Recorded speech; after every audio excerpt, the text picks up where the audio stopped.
Hey, hello everyone, welcome back to my YouTube channel Study with Erika. It's our part 2 of your chapter number 5 Anita and the Honeybees. तो start करें. आज हमारा page number 40, 41 and 42 cover up हो जाएगा. So let's open your books, your page number 40. तो देखो page number 40 पे कल हमने इस पेज पे ये हमारा चार्ट बनाया था कि हम पूरे साल में किस आइटम पे किस थिंग पे कितना मनी स्पेंड करते हैं, है ना. तो इसके ही कंटिन्यू किए गए हैं क्वेश्चन. सेकंड क्वेश्चन है how much money did you spend on your books this year. तो आपने बुक्स पे कितना मनी स्पेंड किया. जो आप बुक्स पढ़ते हो, जैसे आप अभी EVS की बुक खोल के बैठे हो, तो आप टोटल कर लेना अपनी कितनी बुक्स आपने परचेज की, सबका टोटल यहाँ पे लिख सकते हो. तो मैंने एस्टिमेट लिखा है about 3000 rupees. Next one is what kind of school uniform would you like to wear. तो आपको कैसी स्कूल यूनिफॉर्म पसंद है पहननी, कौन सा कलर कम्बिनेशन अच्छा लगता है. आपको उसके ड्राइंग अपनी नोटबुक पे बनानी है और उसमें कलर करना है. जैसे आप ऐसे कोई भी एक स्कूल यूनिफॉर्म बना सकते हो, या मैंने गर्ल्स के लिए बनाई है, जैसे ड्रॉ की और उसमें कलर कर लिया. आप अपनी चॉइस का कुछ भी कर सकते हो, जैसी भी स्कूल यूनिफॉर्म आपको अच्छी लगती है. Next one is make 2 group in the class debate the topic. अभी आपको क्या करना है, 2 बच्चों के ग्रुप्स बनाने हैं, या पूरी क्लास को 2 ग्रुप्स में डिवाइड कर लो, जैसे भी कर लेना. ये आपके टीचर्स जैसे कहेंगे आप वैसे ग्रुप डिवाइड कर सकते हो. अब आपको डिबेट करना है. डिबेट मतलब कन्वर्सेशन करना है इस टॉपिक पे. कौन सा topic, we should have uniform in school, के स्कूल में यूनिफॉर्म होनी चाहिए. मतलब बच्चे कैजुअल वियर्स में स्कूल नहीं आ सकते. तो देखो स्कूल में यूनिफॉर्म क्यों ज़रूरी है, इस पर डिबेट कैसे करेंगे. When all students come dressed, जब सभी बच्चे एक ही ड्रेस में आते हैं तो सभी क्या लगते हैं, इक्वल लगते हैं. They all are considered as equal. मतलब ऐसे नहीं लगता कि उसने महंगे कपड़े पहने हैं या उसने बहुत अच्छे कपड़े पहने हैं. ठीक है, तो कंपटीशन नहीं होता कोई, सबकी सेम ड्रेस होती है, सब सेम लगते हैं, इक्वल लगते हैं. All poor and riches sit together wearing the same color of equality. तो उसमें कुछ भी इसमें भेदभाव नहीं कर सकते हम. अगर हम यूनिफॉर्म पहन के आएंगे सब बच्चे इक्वल लगते हैं. Again next point is school uniform bring discipline. बच्चों में डिसिप्लिन लेके आता है. That you have to wear proper tie, आपके शूज़ पॉलिश होने चाहिए प्रॉपर, जिस डे पे जौन से कलर की आपकी यूनिफॉर्म है वो पहननी है. Proper neat and clean dress up होना चाहिए. As they all come neatly and properly dressed up. Next one is student do not get distracted. बच्चे डिस्ट्रैक्ट नहीं होते डिफरेंट कलर से. देखो अगर यूनिफॉर्म नहीं होएगी तो बच्चा अपना फेवरेट कलर स्कूल में पहन के आएगा तो आप डिस्ट्रैक्ट नहीं होगे उसके कलर से. अगर सबकी सेम यूनिफॉर्म होएगी तो सब इक्वल ही लगेंगे. And different design of cloth worn by other student. Last one is this all student should have a proper uniform. इसी वजह से सभी स्टूडेंट्स की प्रॉपर यूनिफॉर्म होनी चाहिए. अगर इसके अलावा भी आपको कोई पॉइंट लगता है कि क्यों एक प्रॉपर यूनिफॉर्म होनी चाहिए स्कूल में, you can add it here. Okay, let's come to next topic, staying in school. अब देखो हमने देखा कि 8th क्लास तक का अनीता के टीचर्स ने बताया कि बिल्कुल फ्री है स्कूल, तो अभी अनीता स्कूल जाने लगी. ठीक है, अभी देखो आगे क्या हुआ. Time passed and I completed class 5th. उसने अभी क्लास 5th कंप्लीट कर ली. इट मीन्स वो 6th क्लास में हो गई. I knew that we would need to spend more in class 6th. My parents said that it was time for me to leave school. तो अब उसके parents बोलते हैं कि बहुत पढ़ लिए क्लास 5th तक, क्लास 6th में तुम्हारा खर्चा और भी बढ़ जाएगा, तो अभी तुम्हें स्कूल लीव करना पड़ेगा, छोड़ना पड़ेगा. But I want to study more, I found a way to do this. तो उसने एक तरीका ढूंढा कि कैसे मैं बाकी की जो फीस है या जो स्कूल फीस के अलावा जो बाकी खर्चे होते हैं उनको कैसे निकालूँ. उसने एक आइडिया ढूंढा. देखो क्या आइडिया है. I started to teach younger children. From the money that I got I was able to continue my on study. उसने क्या किया, यंगर चिल्ड्रन, छोटे बच्चों को पढ़ाना शुरू कर दिया. अभी देखो छोटे बच्चों को वो ट्यूशन देगी तो ट्यूशन फीस आएगी उसके पास, तो उस फीस से वो अपनी स्टडी कंटिन्यू करेगी. One sweet memory. अभी उस ट्यूशन पे देखो ये अनीता छोटे बच्चों को पढ़ा रही है और अर्निंग कर रही है ना. तो उसकी एक स्वीट मेमोरी है जो उसने आप लोगों के साथ शेयर करी है. Let's read. I remember some older boys in my village also use to teach young children. तो कहती मुझे याद है कि थोड़े जो बड़े लड़के हैं वो भी टीचिंग करते हैं, ट्यूटर के घर पे टीच करते हैं. They did not like it when I start teaching. तो उनको बिल्कुल अच्छा नहीं लगा जब मैंने घर पे ट्यूशन देने लगी. क्यों? क्योंकि उन लड़कों को ऐसे होता था कि जो बच्चे ट्यूशन पढ़ने के लिए हमारे पास आने चाहिए वो अनीता के पास जा रहे हैं. They started to scold and scare the children. तो उन्होंने जो बच्चे ट्यूशन पे आते थे ना उनको डराना शुरू कर दिया. So that they would not come to me, ताकि वो मेरे पास पढ़ने के लिए ना आए. For some time all the children except two stop coming to me. वो कहते सारे बच्चे ट्यूशन से हट गए, सिर्फ 2 बच्चे थे जो मेरे पास ट्यूशन लगे हुए थे। But soon they all come back. But थोड़े ही दिनों बाद, थोड़ी ही देर बाद जितने भी बच्चे हट के गए थे, डर गए थे कि हमें बड़े बॉयज़ ने बोला है कि अनीता के पास ट्यूशन नहीं जाना, वो सारे वापस आ गए। क्यों? क्योंकि जो अनीता थी उनको लव एंड केयर से पढ़ाती थी, उनको बड़े अच्छे से पढ़ाती थी, इसीलिए वो उस अनीता के पास पढ़ने के लिए वापस आ गए। Let us talk. तो भी फिर आपसे एक क्वेश्चन पुट अप किया गया है, do you know someone who wanted to study but could not do so. क्या आप किसी ऐसे पर्सन को जानते हो जो अनीता की तरह पढ़ना चाहता है पर वो पढ़ नहीं पा रहा, वो किसी भी रीज़न से नहीं पढ़ पा रहा, या तो उसके पेरेंट्स नहीं भेज रहे या उसके पास एफिशिएंट मनी नहीं है, ठीक है।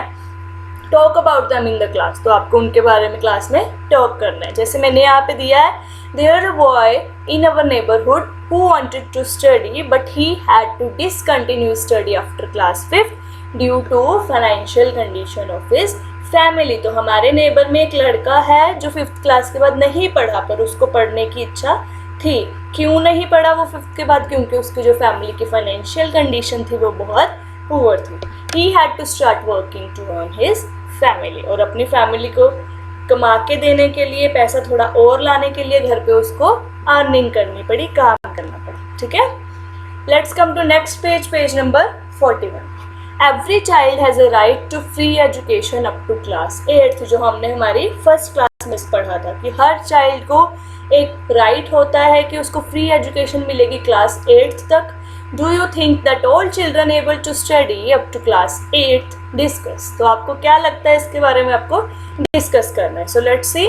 All children are not able to study up to class 8th due to some unavoidable reason। unavoidable reason होता है जिन reasons को वो avoid नहीं कर सकते, जैसे फाइनेंशियल कंडीशन है पेरेंट्स की, है ना, तो उसमें बच्चों की तो गलती नहीं है, तो वो unavoidable reason हो गया। One reason can be that, एक reason और क्या हो सकता है, the school would be far away from their home, कि जो स्कूल है उनके घर से बहुत दूर होते हैं और बच्चे स्कूल नहीं जा सकते।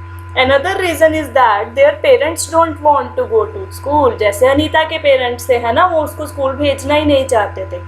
As they want children to help them in earning, क्योंकि उनको लगता था कि अगर बच्चे घर पे रहेंगे तो वो हमें काम करने में हेल्प करेंगे, जिससे हमारी अर्निंग इंक्रीज होगी। Next one is, do you no, एक आपको RTE एक्ट के बारे में बताया गया है जो 2009 में बनाया गया था। This provide the right of free and compulsory education. देखो पहले सिर्फ फ्री थी, अभी फ्री एंड कंपल्सरी। कंपल्सरी मतलब ज़रूरी है कि आप अपने बच्चे को 6 to 14 ईयर्स तक स्कूल भेजोगे ही भेजोगे। अगर नहीं भेजते हो तो आप इस राइट को तोड़ते हो, इस एक्ट को तोड़ते हो तो आपको पनिशमेंट मिल सकती है, ठीक है।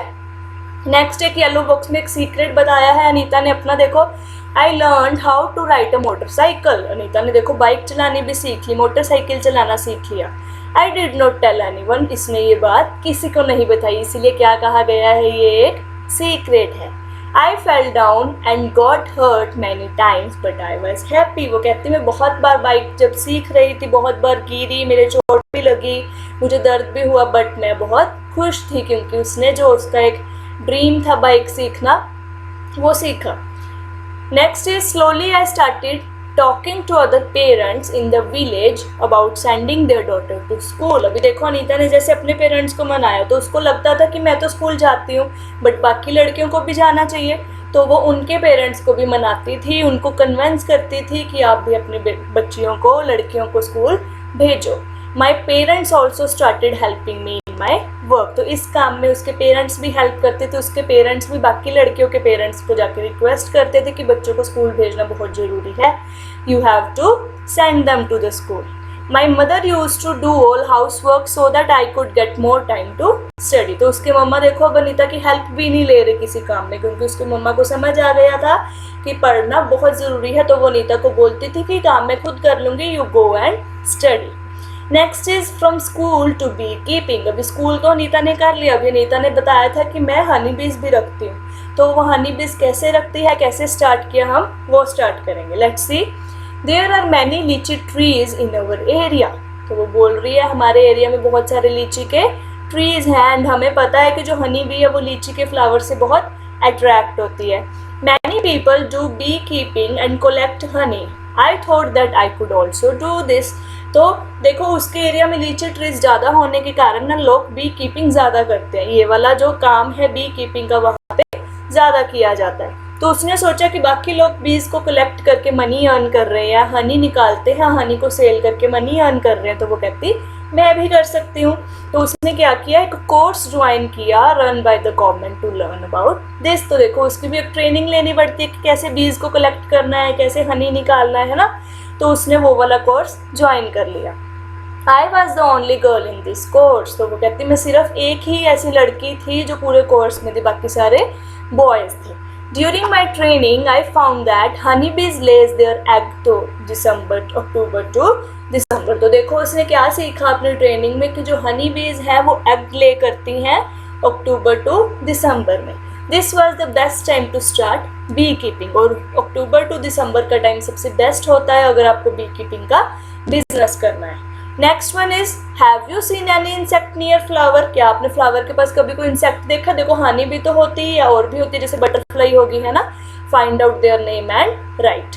Yes I have seen insect like butterfly and honey बीज नियर द फ्लावर्स।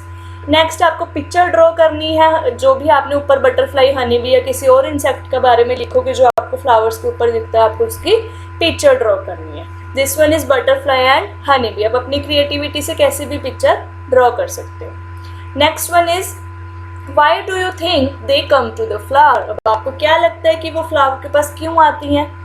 जो हनी बीज हैं, बटरफ्लाइज हैं, वो फ्लावर के आसपास ही क्यों घूमती रहती हैं। Because insect come to the flowers to collect the nectar from the flowers. अभी नेक्टर क्या होता है, देखो नेक्टर एक ऐसा स्वीट लिक्विड होता है जो बीज कलेक्ट करती हैं फ्लावर से, जिससे वो हनी बनाती हैं। मतलब एक स्वीट लिक्विड होता है फ्लावर में, इसीलिए वो नेक्टर कलेक्ट करने के लिए जो इंसेक्ट्स हैं, हनी बीज हैं, वो फ्लावर के आसपास घूमती रहती हैं। When honey bees flies, there is a kind of sound। हमने देखा है ना जब हनी बी फ्लाई करती है बहुत अजीब सी साउंड आती है, और अगर हमें वो साउंड हमें पता लग जाता है कि हमारे रूम में हनी बी आई है ना।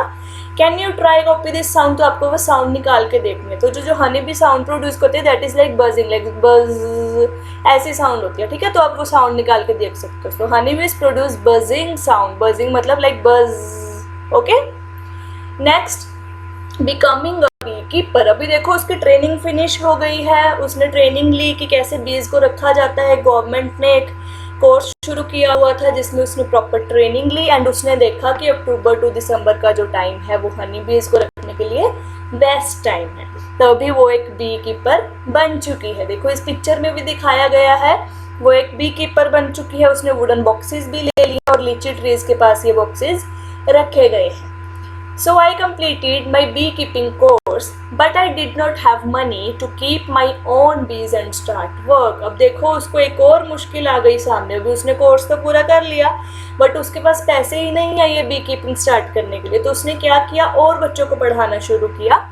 I continue to teach and with time could collect 5,000। तो उसने तब तक बच्चों को पढ़ाया जब तक उसके पास 5,000 रुपीज़ कलेक्ट नहीं हो गए, और इस मनी से ही उसने 2 बी बॉक्सेस कलेक्ट किए। अब ये बॉक्सेस क्या होते हैं, देखो इधर पिक्चर में दिख रहा होगा, ये ऐसा बॉक्स होता है जिसमें इन बीज को रखा जाता है। तो ये ईच बॉक्स कितने रुपीज़ का था, 2,000। तो अभी सोचो 5,000 रुपीज़ थे उसके पास, 2 बॉक्सेस खरीदे उसने, ठीक है। तो 1 बॉक्स 2,000 का, तो 2 कितने के हो जाएंगे, 4,000 के, है ना। तो आप इसमें अपना मेंटल मैथ्स यूज़ कर सकते हो। कॉस्ट ऑफ 1 बॉक्स इज 2,000, तो 2 बॉक्सेस कितने के हो गए, 4,000। इट मीन्स उसके पास कितने रुपीज़ बचे हैं अभी, 1,000 रुपीज़। तो 1,000 रुपीज़ का देखो क्या खरीदेगी वो।